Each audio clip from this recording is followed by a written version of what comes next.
Last week, here we go to Brian Stelter, which I want him to be on the air forever. Mm-hmm. Please give him a lifetime contract, CNN. On Lifetime.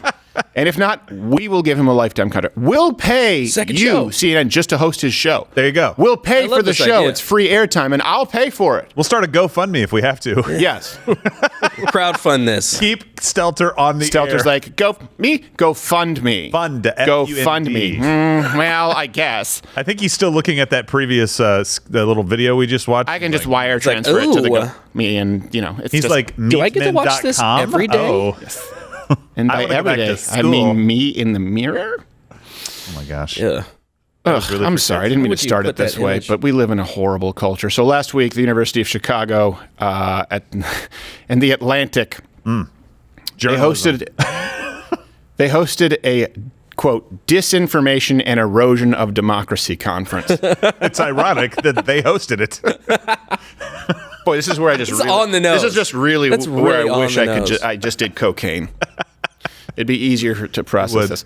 And of course, so it's the disinformation and erosion of democracy. Was this a panel about how to do that? By the way, Chicago. An instructor? Yeah, Chicago. How to? Yeah. It should have been How to Disinformation and Erosion of Democracy for Dummies conference. And of course, it featured CNN's heavyweight champion, Brian Stelter. I've been assuming he makes the cutoff weight, or he still has to cut. He has to spend some time in a sauna. Yeah. That's true. So a freshman student, Christopher Phillips, lobbed this final question to Stelter, and I think it's worth watching. Hi, thank you for coming. My name is Christopher Phillips. I'm a first year at the college. My question is for Mr. Stelter. You've all spoken extensively about Fox News being a purveyor of disinformation, but CNN is right up there with them. They pushed the Russian collusion hoax. They pushed the Jussie Smollett hoax. They smeared Justice Kavanaugh as a rapist, and they also smeared Nick Sandmann as a white supremacist. And yes, they dismissed the Hunter Biden laptop affair as pure Russian disinformation. With mainstream corporate journalists becoming little more than apologists and cheerleaders for the regime, is it time to finally declare that the canon of journalistic ethics is dead or no longer operative? All the mistakes of the mainstream media, and CNN in particular, seem to magically all go in one direction. Are we expected to believe that this is all just some sort of random coincidence, or is there something else behind it? It's too bad. It's time for lunch.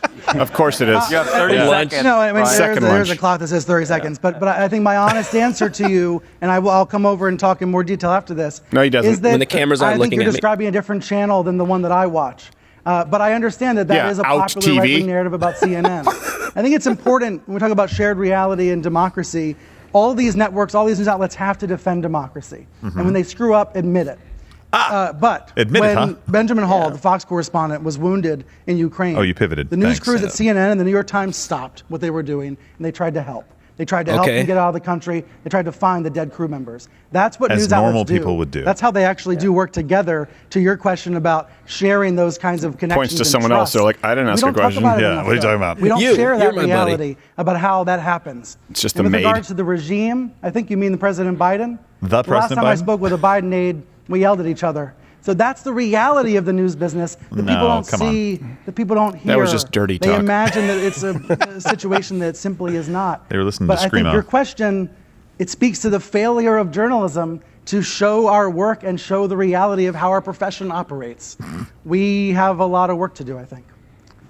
Okay, well, I've got a blinking red I know we light. can keep going, but there's lunch Okay. right out in the hallway. I know, it's lunchtime. There's lunch right out in the hall. I can smell it. by I'm that- flying to it. By that like he a means there's cartoon. the craft table for everyone else and a trough labeled Stelter.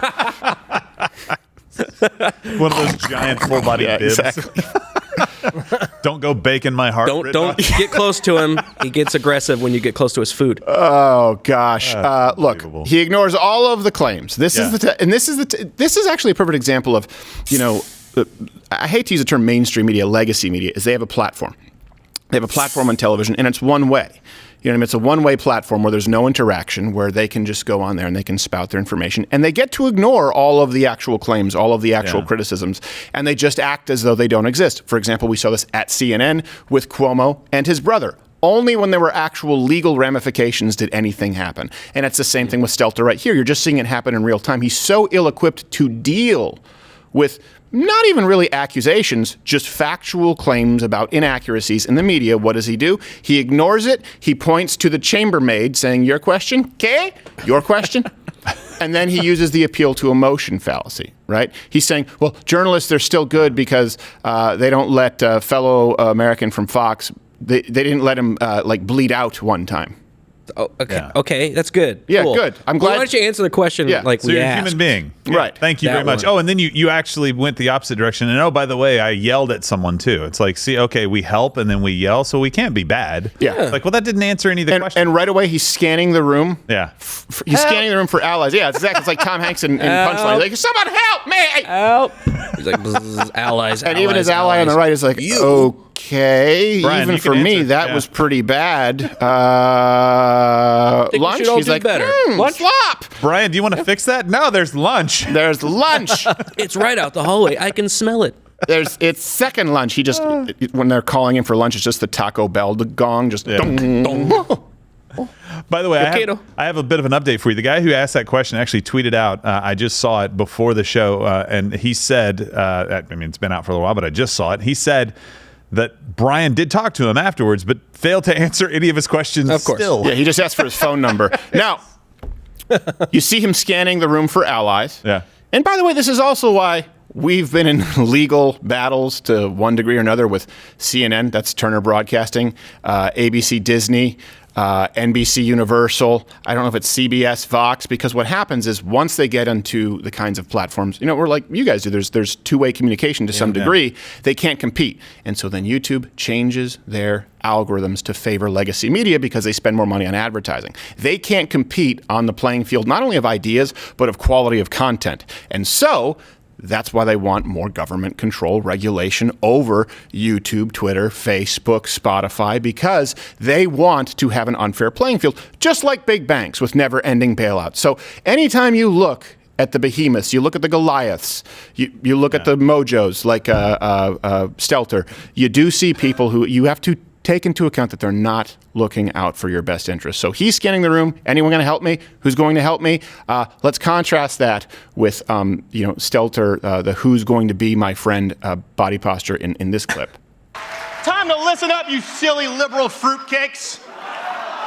I came out here, I wanted to tell some jokes. Let's do some reality checks here. You have any idea, sir, how pathetic it must be to be you? These people wanted to come out and have a good time, hear a few jokes, some thoughtful discussion, but your head pops off the pillow in the morning with, oh, how can I be a professional victim today? Let me go in and screw with their act just because, oh my God, your parents didn't tell you that your opinion wasn't worth that much. Look, they're confused. You know why? Because I'm not your gender studies professor who has to cater to your trigger warning, microaggression, safe space bullshit. Oh, well, that wasn't Brian Stelter. Oh, no. You guys fit that one in. That was the me. classic. Thank you for subjecting me to having to watch myself. No, Brian was in the audience. He was. Yeah, yes, he was. Yeah. He was eating, so he was happy, though. Yeah. So totally fine. That's the only time he's silent. Yeah. Is when he's gorging. Watch Louder with Crowder live, Monday through Thursday, 10 a.m. Eastern.